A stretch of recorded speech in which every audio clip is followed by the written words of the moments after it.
आपका फिर से स्वागत है दोस्तों। चलिए शुरू करते हैं आज की एक्सप्लेनेशन।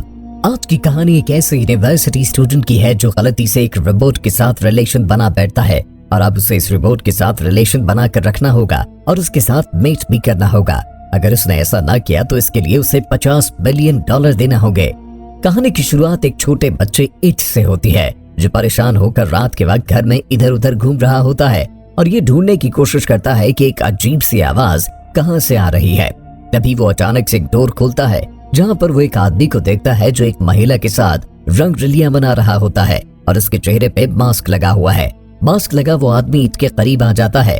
इट उसे देखकर जोर से चिल्लाता है और ये देखने के बाद उसकी आंख खुल जाती है। एक्चुअली इट ख्वाब देख रहा होता है और ख्वाब से जागते ही वो अपने रूम में गलती से विंड पास कर देता है, जिसकी आवाज सुनकर दूसरे कमरे से उसके पिता इट के कमरे में आ जाते हैं और उसे बताते हैं कि वो शोर मत मचाए। एक्चुअली इट के पिता एक अडल्ट मूवी के फिल्म स्टार होते हैं और वो दूसरे कमरे में अडल्ट मूवी रिकॉर्ड कर रहे होते हैं। मिस्टर नोए इट को डांट कर वापस अपने कमरे में चला जाता है। दूसरे रूम में जो कुछ हो रहा है इट को सारी आवाज सुनाई दे रही होती है। तभी अचानक इट के पिता को फिल्म की शूटिंग के वक्त ही हार्ट अटैक आ जाता है और उसकी मौत वहीं हो जाती है। इसके बाद पैरामेडिक्स टीम इट के पिता को वहां से ले जाती है और फिर हम देखते हैं कि लीसा जो इट की दोस्त है वो उसे काम डाउन करने की कोशिश करती है। अगले कुछ दिनों में न्यूज़पेपर में इट के पिता की खबर छप जाती है और सब उसके काम को सराहते हैं। एक दिन इट के घर के बाहर जीन क्लॉड लैब की तरफ से आया हुआ एक बहुत बड़ा बॉक्स दिखाई देता है। इट उस बॉक्स को घर में ले आता है और घर में लाते ही वो बॉक्स वाइब्रेट करने लगता है। वो उसे खोलकर उसमें से पैकिंग मटेरियल को हटाने लगता है और जैसे ही वो मटेरियल को हटाता है तो उसे एक महिला की ब्रेस्ट नजर आती है। इट उसे हाथ लगाने लगता है। तभी अचानक से एक रोबोट इट का हाथ पकड़ लेती है। इट काफी ज्यादा घबरा जाता है और पीछे हट जाता है। इसके बाद हम देखते हैं कि एक बहुत ही खूबसूरत लड़की बॉक्स में से बाहर निकलती है जिसकी आंखों में से लाइट्स निकल रही होती हैं। इट ये नहीं जानता कि लड़की रोबोट है या इंसान। वो लड़की खुद को जापानीज में इंट्रोड्यूस करवाती है और अपना नाम एना बताती है और उनको ये बताती है कि वो सब कुछ करेगी जो वो बोलेगा। ये सुनते ही इट फिर से विंड पास कर देता है। एक्चुअली जब भी वो एक्साइटेड होता है तो उसके साथ ऐसा ही होता है। इस सिचुएशन से दूर भागने के लिए इट रूम से बाहर भाग निकलता है और घबराकर अपने पिता के साइंटिस्ट दोस्त मिस्टर जॉन से टकरा जाता है। मिस्टर जॉन फौरन इट से सवाल करते हैं कि क्या उसने रोबोट के ब्रेस्ट्स को तो टच नहीं किया। तभी अचानक वो रोबोट रूम से बाहर निकलकर इट को जमीन पर गिरा देती है और उसके साथ इंटीमेट होने की कोशिश करती है। मिस्टर जॉन घबराकर जल्दी से इट को कुछ कोड्स बताते हैं ताकि इस रोबोट को थोड़ी देर के लिए डिसेबल किया जा सके। कुछ देर बाद मिस्टर जॉन इट को ये बताते हैं कि एना एक प्रोटोटाइप रोबोट है जो आर्टिफिशियल इंटेलिजेंस की हेल्प से चलती है। ये एक ऐसा प्रोग्राम है जो उसने और उसके पिता ने मिलकर डेवलप किया था। वो ये भी बताता है कि रोबोट उसके पिता को भेजी गई थी ताकि वो उसको टेस्ट करके इन्वेस्टर्स को दिखा सके, लेकिन उसके पिता की डेथ हो चुकी है। मिस्टर जॉन बताते हैं कि ये रोबोट सिर्फ अपने ओनर की बात मानेगी जो कि अब इट है और इस एक्सपेरिमेंट को पूरा करने के लिए इट को रोबोट के साथ सोना होगा। अगर वो ऐसा नहीं करेगा तो उसे 50 बिलियन की रकम इन्वेस्टर्स को देनी होगी। ये बात सुनते ही इट अपने फ्लैशबैक में चला जाता है जहां वो बाथरूम में होता है और एक लड़की इसके साथ इंटीमेट होने की बात करती है। ये बात सुनते ही इट फिर से गैस पास कर देता है और सभी लोग उसका मजाक उड़ाने लगते हैं कि इट अपने फादर की रेपुटेशन को भी संभाल नहीं रख सकता। इसके बाद मिस्टर जॉन इट को एना की मैनुअल बुक भी देते हैं कि वो उसमें से सेटिंग्स को ठीक ठाक समझ ले और एना की लैंग्वेज को भी थाई लैंग्वेज में चेंज कर दे ताकि दोनों आपस में कम्युनिकेट कर पाए। इसके बाद हम देखते हैं कि इट एना की बैक पर हाथ रब करके उसकी लैंग्वेज को चेंज कर देता है और फिर उससे उसकी पावर चार्ज के बारे में पूछता है। एना अपनी थाई पर स्क्रीन डिस्प्ले दिखाकर इट को बताती है कि इसकी बैटरी 94% है। ये देखते ही इट एना से बहुत सारे डिफरेंट एक्सरसाइजेस करवाता है ताकि एना की बैटरी लो हो जाए और ऐसा ही होता है। एना की बैटरी 5% पर हो जाती है और वो ओवरहीट हो जाती है। इट रोबोट पर ब्लैंकेट रखकर खुद स्कूल चला जाता है। इसके बाद मिस्टर जॉन घर आते हैं और एना की बैटरी रिप्लेस करके लॉन्ग लास्टिंग बैटरी लगा देते हैं और उसकी सेटिंग्स करके एना को इट के स्कूल भेज देते हैं ताकि वो उसके साथ मिलकर कम्युनिकेट कर सकें। एना बहुत तेजी से स्कूल की ओर बढ़ती है और रास्ते में सभी लोगों को अपना दीवाना बना लेती है। अगले सीन में हम इट को स्कूल में उसके फ्रेंड्स पेंगुइन, पॉप और लीसा के साथ देखते हैं जो इट से उसके फिल्म प्रोजेक्ट के बारे में पूछते हैं। तभी अचानक एना वहां पर आ जाती है और आते ही इट को गले लगाकर उससे बताती है कि वो अपने दोस्तों के सामने उसे खुद की दूर की रिश्तेदार इंट्रोड्यूस करवाए। इट के दोस्त पेंगुइन और पॉप एना को देखकर बहुत हैरान दिखाई देते हैं और उससे सवाल करते हैं कि क्या वो कोई मॉडल या कोई एक्ट्रेस है। और दूसरी ओर लिसा इस बात पर हैरान होती है कि उसने कभी एना के बारे में मेंशन नहीं किया। हालांकि इट और लिसा आपस में बहुत ही अच्छे दोस्त थे। क्लास खत्म होते ही लिसा बॉब को एना की ब्रेस्ट की तरफ से घूरने से रोकती है। तभी वहाँ पर रिटाना आ जाती है, जो कि ऐसे क्लब की लीडर है जो थाई सूलों के बहुत पक्के होते हैं। रिटाना एना को बहुत ज्यादा रिवीलिंग स्कूल यूनिफॉर्म पहनने की वजह से बुरा भला कहती है। तभी बॉब उन दोनों के बीच आ जाता है और रिटाना की ग्लासेस छीन कर उससे कहता है कि अब वापस लेकर दिखाए, लेकिन बहुत प्यार से मांगेगी तब भी वो वापस करेगा। और वो ठीक वैसा ही करती है क्योंकि वो बॉब को पसंद करती है। लेकिन इन बातों के बीच सभी लोग देखते हैं कि एना और इट वहां से जा चुके हैं। अगले सीन में हमें इट और एना दोनों एक साथ दिखाई देते हैं। इट काफी थक जाता है और बोलता है कि अब उसे घर जाना चाहिए। ये सुनते ही एना इट से कहती है कि वो उसकी पीठ पर बैठ जाए, और जैसे ही इट एना के पीठ पर बैठता है तो एना बहुत ही ज्यादा फास्ट स्पीड के साथ इट को उसके घर ले आती है। घर में इट थैंक्स बोलता है और उससे पूछता है कि उसने अपनी बैटरी दोबारा कैसे चार्ज की।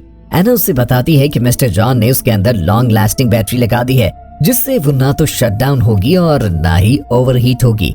इट एना से पूछता है कि उसकी बैटरी कहाँ पर इंस्टॉल है। ये सुनते ही एना खुद को अनड्रेस करने लगती है। तभी अचानक इट की फ्रेंड लीसा वहाँ पर आ जाती है और देखते ही इट को बोलती है कि मैं जानती थी ये तुम्हारी रिश्तेदार नहीं है, तुम दोनों के बीच कुछ और है। अचानक एना अपनी लेग्स को ओपन कर इट को बैटरी की जगह दिखाती है और एना को ऐसा करते देख लीसा और इट दोनों बहुत ज्यादा शॉक हो जाते हैं। इसके बाद इट लीसा को सिचुएशन बताता है। लीसा इट को आइडिया देती है कि वो खुद रिबोट के साथ सोने के बजाय पॉप और पेंगुइन से हेल्प ले, लेकिन इट उसे बताता है कि अगर रिबोट को इसके ओनर के अलावा किसी और ने टच भी करने की कोशिश की तो इसका डिफेंस सिस्टम ऑन हो जाएगा, जिसका मतलब है कि वो उस व्यक्ति पर अटैक कर देगी। ये चेक करने के लिए लीजा एना के ब्रेस्ट्स को टच करती है। छूते ही उसे जोरदार करंट लगता है। रात होते ही हम देखते हैं कि एना इट के साथ इंटीमेट होना चाहती है और इट उसका साथ देगा। इस बात के 75% चांसेस उसे दिखाई दे रहे होते हैं। जैसे ही एना अपना काम शुरू करने लगती है तभी इट को अपने बचपन का वो डरावना सपना फिर से याद आने लगता है और वो फिर से विन पास कर देता है और एना भी वहीं पर फ्रीज हो जाती है, जिससे इट को वहां से भागने का मौका मिल जाता है। अगले दिन मिस्टर जॉन को ये बात रियलाइज होती है कि इट को महिलाओं के साथ कैसे पेश आना है, ये सब सिखाना होगा। ये सिखाने के लिए वो इट के पिता की कोवर्कर अडल्ट फिल्म में काम करने वाली लड़की को कॉल करता है और उसे बताता है कि उसे इट को सारे गुण सिखाने होंगे। वो इस बात पर एग्री हो जाती है और अगले ही दिन उससे मिलने के लिए उसके घर के पास पहुंच जाती है, जहां बहुत से लोग उसे घूरने लगते हैं और हैरान दिखाई देते हैं। फिर हम देखते हैं कि एना की आंख खुल जाती है और वो ये कहती है कि उसका सिस्टम अपग्रेड हो गया है। फिर हम इट और उसके पिता की कोवर्कर को एक साथ देखते हैं, जहां वो उसके पिता की मौत पर आंसू बहा रहे होते हैं। इसके बाद वो इट का कॉन्फिडेंस बिल्ड करने के लिए उसे रिलैक्स करती है और उससे उसकी स्टमक प्रॉब्लम के बारे में डिस्कस करती है और बताती है कि उसे लड़कियों से घबराने की कोई जरूरत नहीं। वो इट के हाथ को पकड़कर अपनी ब्रेस्ट पर रख लेती है और जैसे ही ऐसा करती है तभी पीछे से एना आकर उसे जोरदार थप्पड़ लगाती है, जिससे वो बेहोश हो जाती है। जिसके बाद वो काफी पेन में दिखाई देती है और इट उसे अलविदा कहते हुए ये बताती है कि उसे जब भी एडवाइस की जरूरत हो वो उससे कॉल कर सकता है। घर से निकलते ही वो मिस्टर जॉन को कॉल करती है और बताती है कि हमारा काम पूरा नहीं हुआ। उसी समय लीसा वहां आ जाती है और इस बार उसने काफी शॉर्ट कपड़े पहने होते हैं। अगले सीन में हम देखते हैं कि लीसा और एना दोनों शॉर्ट कपड़े पहनकर स्कूल में एंटर होती हैं। तभी रास्ते में रिटाना यानी थाई वैल्यूज के क्लब की प्रेसिडेंट उन दोनों को रोक लेती है और रुकते ही उन्हें नॉर्मल कपड़े पहनने को कहती है। इसके बाद हम देखते हैं कि स्कूल टीचर और रिटाना दोनों मिलकर सभी स्टूडेंट्स को उनका फाइनल प्रोजेक्ट देते हैं, जिससे उन्हें ए ग्रेड मिलेगा। लेकिन ये प्रोजेक्ट मैरिज से पहले मौज बस्ती वाली सारी एक्टिविटीज के खिलाफ वीडियोस बनाना है और अगर वो ये वीडियो बना लेते हैं तो अपने एग्जाम में कामयाब हो जाएंगे। पहले तो ग्रुप इस वीडियो को बनाने से इनकार कर देता है, लेकिन बाद में मान जाता है। रात रिटाना इस बात की जिम्मेदारी लेती है कि वो ग्रुप के साथ काम करेगी ताकि वो कुछ भी गड़बड़ न कर दे। इसके बाद रिटाना और सभी स्टूडेंट्स मिलकर इट के घर जाते हुए दिखाई देते हैं, क्योंकि इट के पिता के पास फिल्म बनाने के लिए सारा सामान भी है और स्टूडियो भी है। इट लीसा से कहता है कि वो एना की असलियत को छुपा कर रखे और इस बारे में किसी को न बताए। जैसे ही सभी लोग इट के घर पहुंचते हैं तो घर के बाहर उन्हें साइन डाउ खड़ी दिखाई देती है, वही महिला जो इट को ट्रेन करने के लिए आई थी। साइन डाउ को देखते ही पेंगुइन उसे फौरन पहचान लेता है और खुद को इंट्रोड्यूस करवाता है। इसके बाद सभी लोग इट के फादर के स्टूडियो में एंटर हो जाते हैं, जहां पर अडल्ट चीजों को और तस्वीरों को देखकर उन्हें काफी ज्यादा अजीब लगता है। ये सब छोड़कर स्टूडेंट्स फिल्म की स्टोरी पर फोकस करते हैं और अडल्ट एक्ट्रेस को कहानी के बारे में बताते हैं।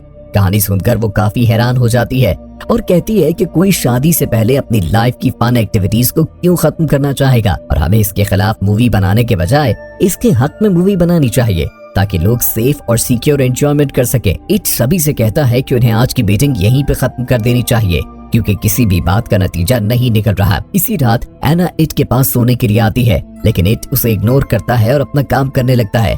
एना उससे पूछती है कि वो क्यों उदास है, जिस पर वो उसे बताता है कि वो इसलिए परेशान है क्योंकि उसे $5 बिलियन देने होंगे, जिसके लिए वो अपने फादर को कसूरवार ठहराता है। एना इट से पूछती है कि उसके फादर कैसे पिता थे, जिस पर वो बताता है कि उसके फादर काफी अच्छे पिता थे, लेकिन उसके काम की वजह से उसे काफी मुश्किल उठाना पड़ती है और बहुत कुछ सुनना पड़ता था। लेकिन इस सब के बावजूद वो अपने पिता से बहुत प्यार करता था। प्यार का लफ्ज सुनते ही इट उससे पूछती है कि मुझे प्यार के बारे में समझने में काफी मुश्किल हो रही है। वो एना को बताता है कि प्यार उससे कहते हैं जब हम किसी की अच्छाई और बुराई दोनों को एक्सेप्ट कर ले। एना इस बात को अपने सिस्टम में सेव कर लेती है। इट एना से पूछता है कि क्या वो एक रियल इंसान की तरह फीलिंग्स डेवलप कर सकती है, जिस पर एना बताती है कि फ्यूचर में वो ये सब कुछ कर पाएगी। अगले दिन सभी लोग मूवी रिकॉर्डिंग की तैयारी कर रहे हैं। लीसा एना को चोट पहुंचाने के लिए जमीन पर लुब्रिकेंट गिरा देती है और उसे अपने पास बुलाती है, जिससे एना और बाकी फ्रेंड्स स्लिप हो जाती है। स्लिप होते ही एना के सर पर चोट आती है, जिससे वो हैंग हो जाती है। इट फौरन आकर एना को उठाने की कोशिश करता है और उससे पूछता है कि क्या वो ठीक है। इट फौरन मिस्टर जॉन को कॉल मिलाता है। मिस्टर जॉन इट को बताते हैं कि उसे एना को फिर से रीस्टार्ट करना होगा और उसे कुछ कमांड्स बतानी होंगी। इट ऐसे ही करता है और एना को रीस्टार्ट कर लेता है। स्टार्ट होते ही एना इट को बताती है कि वो बिल्कुल ठीक है और साथ ही ये सवाल भी करती है कि क्या लीसा उससे नफरत करती है। इट एना को बताता है कि नहीं, बेशक उसने तुम्हारे साथ बुरा किया, लेकिन वो तुमसे नफरत नहीं करती क्योंकि वो बहुत ही रहमदिल लड़की है।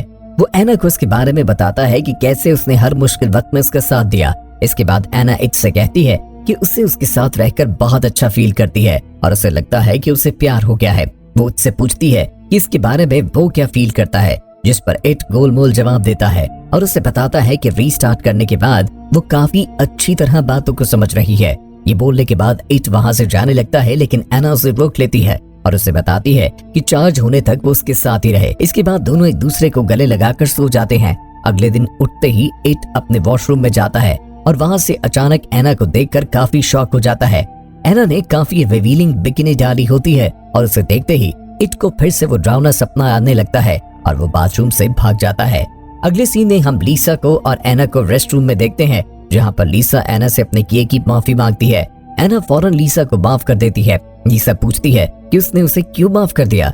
ये सुनने के बाद एना अपने अंदर रात इट से होने वाली बात को प्ले करती है, जिसमें इट ये कह रहा होता है कि एना बहुत रहमदिल लड़की है। ये सुनने के बाद लीसा एना को इट को और उसकी फ्रेंडशिप के बारे में बताती है कि कैसे इट ने एक बुरे आदमी से लीसा को बचाया था। इसके बाद उनकी दोस्ती हो गई। वो खुद को इसके लिए स्ट्रॉन्ग फील करती है क्योंकि इट उसे स्ट्रॉन्ग समझता है और इसी को दोस्ती कहते हैं। ये सुनने के बाद एना दोस्ती के कॉन्सेप्ट को अपने सिस्टम में सेव कर लेती है। अचानक लीसा गुस्से में आ जाती है और एना को बताती है कि वो और इट दोस्त नहीं है, बल्कि वो इट से प्यार करती है। और लीसा एना को ये भी बताती है कि वो दोनों आपस में आज से दुश्मन है क्योंकि मंजिल उनकी एक है। ये कहकर वो वहाँ से चली जाती है। अगले सीन में हम रात के वक्त एना को इट के साथ उसके रूम में देखते हैं। इस बार एना ने इट को लुभाने के लिए ब्लैक स्ट्रिप्स वाला ड्रेस पहन रखा है, लेकिन इट एना पर ध्यान नहीं देता और अपने काम में बिजी नजर आता है। ये देखकर एना रूम की सफाई करने लगती है और अपनी बॉडी को ऐसे अंदाज में पोज करती है जिसे देखकर शायद इट उसकी तरफ आकर शीश हो जाए। इसके बाद एना इट को बताती है कि आज उन दोनों के दरमियान इंटीमेट होने के 85% चांसेस है और दोनों को इस बार एक ट्राई फिर से देनी चाहिए। दोनों इंटीमेट होने की कोशिश करते हैं। अभी एना अपना काम शुरू ही करती है कि इट बेचारा पहले ही फ्यूज हो जाता है और काफी एम्ब्रेस हो जाता है। अगले सीन में हम पॉप को देखते हैं जो सभी लोगों के साथ स्टूडियो में है और इस बार अल्कोहल की बोतल भी साथ लेकर आया है। लीसा ये देखते ही पॉप से कहती है कि वो सब जानती है कि वो शराब एना को पिलाकर उसके साथ मौज मस्ती करना चाहता है। ग्रुप के सभी लोग काफी ज्यादा दारू पीते हैं और उसके बाद हम अडल्ट एक्ट्रेस को देखते हैं जो तबीयत खराब होने का बहाना करके रूम से बाहर चली जाती है और साथ ही पेंगुइन भी अपनी तबीयत खराब होने का बहाना करके उसके पीछे चले जाता है। उसके बाद इट अपने रूम में जाता है और लीसा भी उसके पीछे पीछे चली आती है। ये देखते ही एना इट के रूम में जाने लगती है, लेकिन पॉप उसे रोक लेता है और बताता है कि वो दोनों आपस में काफी अच्छे दोस्त हैं और जब वो दारू पी लेते हैं तो हमेशा ऐसी मौज मस्ती करते हैं जो कि नॉर्मल है। उधर रूम में लीसा इट को लुभाने की कोशिश करती है और खुद को अनड्रेस करने लगती है। इट उसे ऐसा करने से रोकता है और उसे बताता है कि हम दोनों सिर्फ दोस्त हैं। लेकिन लीसा जो कि टल्ली होती है उसकी एक बात नहीं सुनती और उसके साथ इंटीमेट हो जाती है। दूसरी ओर पॉप एना को बताता है कि इट को ऐसी लड़कियां बहुत पसंद हैं जो दारू पीती है। ये सुनते ही एना पॉप से दारू की बोतल छीनकर सारी बोतल गटक जाती है और ऐसा करने से उसका सिस्टम माल फंक्शन करने लगता है और वो शट डाउन हो जाती है। ये देखते ही पॉप एना का फायदा उठाने की कोशिश करने लगता है और इधर इट लीसा से जान छुड़वाने की कोशिश कर रहा होता है। तभी मिस्टर जॉन को पता चल जाता है कि पॉप रोबोट का इस्तेमाल करने वाला है और अगर वो ऐसा करेगा तो एना का किलर मूड एक्टिवेट हो जाएगा, जिससे पॉप की जान भी जा सकती है। मिस्टर जॉन इट को कॉल मिलाता है और उसे फौरन एना के पास आने को कहता है। वो फौरन पॉप की ओर जाता है और उसे पंच लगाता है और उसे एना से दूर हटा देता है और उसे बताता है कि दारू पिलाकर किसी लड़की का इस्तेमाल करना बहुत गलत बात है। पॉप इट को बोलता है कि ऐसा करना बिल्कुल नॉर्मल है। इट गुस्से में आकर पॉप को सच्चाई बताता है कि एना एक रोबोट है और अगर उसे एना चाहिए तो उसके लिए $50 बिलियन देना होंगे। अगर उसके पास ये पैसे हैं तो ये पैसे देकर एना से उसकी जान छुड़वा दे। तभी इट को ये बात रियलाइज होती है कि एना ने उसकी हार्श वर्ड्स सुन लिए हैं, जिस पर वो एना से माफी मांगता है। लेकिन एना की आंखों से इंसानों की तरह आंसू बहने लगते हैं और वो इट को स्लैप मारती है और वहाँ से चली जाती है। रहम दिल ये लीसा देखकर इट से कहती है कि वो फौरन इट का पीछा करे। फिर हम एना को देखते हैं जो सड़क पर अकेली खड़ी है और रो रही है। खुद से कह रही है काश वो सैड फीलिंग्स की इमोशन को फील न कर पाती। तभी अचानक एक गाड़ी उसे टक्कर मारती है और उसका एक्सीडेंट हो जाता है। अगले सीन में हम देखते हैं कि मिस्टर जॉन रिपोर्ट को एनालाइज करके सभी लोगों को बताते हैं कि एना के मदरबोर्ड को काफी ज्यादा नुकसान पहुंचा है, जिसके कारण उसे लैब में ले जाना होगा और फिक्स करते समय उसकी पिछली सारी मेमोरीज भी डिलीट हो जाएंगी। इट मिस्टर जॉन से कहता है कि क्या हम इसकी मेमोरी को बचा सकते हैं, जिसके बाद मिस्टर जॉन इट से कहता है कि वो माफी चाहता है। इसकी वजह से उसे इतनी मुश्किल का सामना करना पड़ा। अब वो सब कुछ भुला दे क्योंकि जो कुछ भी था वो खत्म हो चुका है। इसके बाद हम सभी लोगों को लैब में देखते हैं और मिस्टर जॉन ठीक वैसा ही करते हैं और एना को रिस्टोर करते हैं, जिसके कारण उसकी पिछली सारी मेमोरीज वॉश हो जाती हैं। इट मिस्टर जॉन से पूछता है कि क्या उसकी मेमोरी को वापस लाने का कोई रास्ता है, जिसके बाद मिस्टर जॉन बताते हैं कि सिर्फ एक रास्ता है, जिसमें उसके ब्रेन को एना के ब्रेन के साथ कनेक्ट करना होगा। इट इस बात से एग्री हो जाता है और वो एना के दिमाग की दुनिया में चला जाता है, जहाँ एना अकेली नाराज भटक रही होती है। वो एना का पीछा करता है लेकिन उसका सामना उसके फ्लैशबैक वाले सीन से हो जाता है, जहां एक लड़की से इंटीमेट होने की कोशिश करती है और उसके क्लासमेट्स उससे बुली करते हैं। लेकिन इस बार घबराने के बजाय इट उन्हें धकेल कर वहां से निकल जाता है और पहुंच जाता है अपने पिता के स्टूडियो रूम में, जहां उसे काफी मुश्किल का सामना करना पड़ता है। फिर अगले डोर को ओपन करता है जहाँ वो अपने बचपन वाले रूप में आ जाता है और वही मास्क मैन उसके सामने होता है। लेकिन इस पर इट को ये पता चलता है कि इस मास्क के पीछे उसके पिता थे, ना कि कोई और। इट इन सारी बाधाओं को क्रॉस करते हुए एना से मिलता है जो एक जगह पर बेहोश पड़ी है और इट एना से अपने किए की माफी मांगता है और उसे थैंक्स बोलता है कि वो हर वक्त उसके साथ रही, उसने उसकी बातों को अंडरस्टैंड किया। एना ये सुनते ही इट को गले लगाती है और फिर हम रियल वर्ल्ड में आ जाते हैं और वहाँ पर भी एना ने इट को हक किया होता है। कुछ समय बाद हम एना और इट को बेडरूम में देखते हैं, लेकिन इस बार उन्हें इंटीमेट होने के लिए परेशान होने की जरूरत नहीं, क्योंकि एक अमेरिकन प्रोड्यूसर इट के पिता की सभी पुरानी वीडियोस के राइट्स ले लेता है। दूसरी ओर हम पॉप और रेटाना को देखते हैं जो कि पहले से एक दूसरे को पसंद करते थे और इस बार वो एक साथ होते हैं। पैनगुइन भी इस अडल्ट एक्ट्रेस के साथ खुशी खुशी अपनी जिंदगी बिताने लगता है और उसके लॉन्ड्री बिजनेस में उसका साथ देने लगता है। लीसा अभी तक एना से लड़ती जरूर है, लेकिन उसकी कंपनी को और उसके साथ बिताए वक्त को एंजॉय भी करती है। मिस्टर जॉन ये सोचकर परेशान रहते हैं कि उनका अडल्ट डॉल का एक्सपेरिमेंट नाकाम रहा, लेकिन फिर भी वो इस बात से खुश हैं कि एना और इट एक साथ बहुत ही अच्छे पल बिताते हैं और एक दूसरे की कंपनी को बहुत खुशी खुशी एंजॉय करते हैं। तो दोस्तों, इसी के साथ ये मूवी यहाँ पर समाप्त हो जाती है। आशा करते हैं कि आपको ये मूवी काफी ज्यादा पसंद आई होगी। अगर ऐसी ही मूवीज देखना चाहते हैं तो हमें जरूर बताइएगा। मिलते हैं एक और कमाल की मूवी के साथ, तब तक के लिए गुड बाय।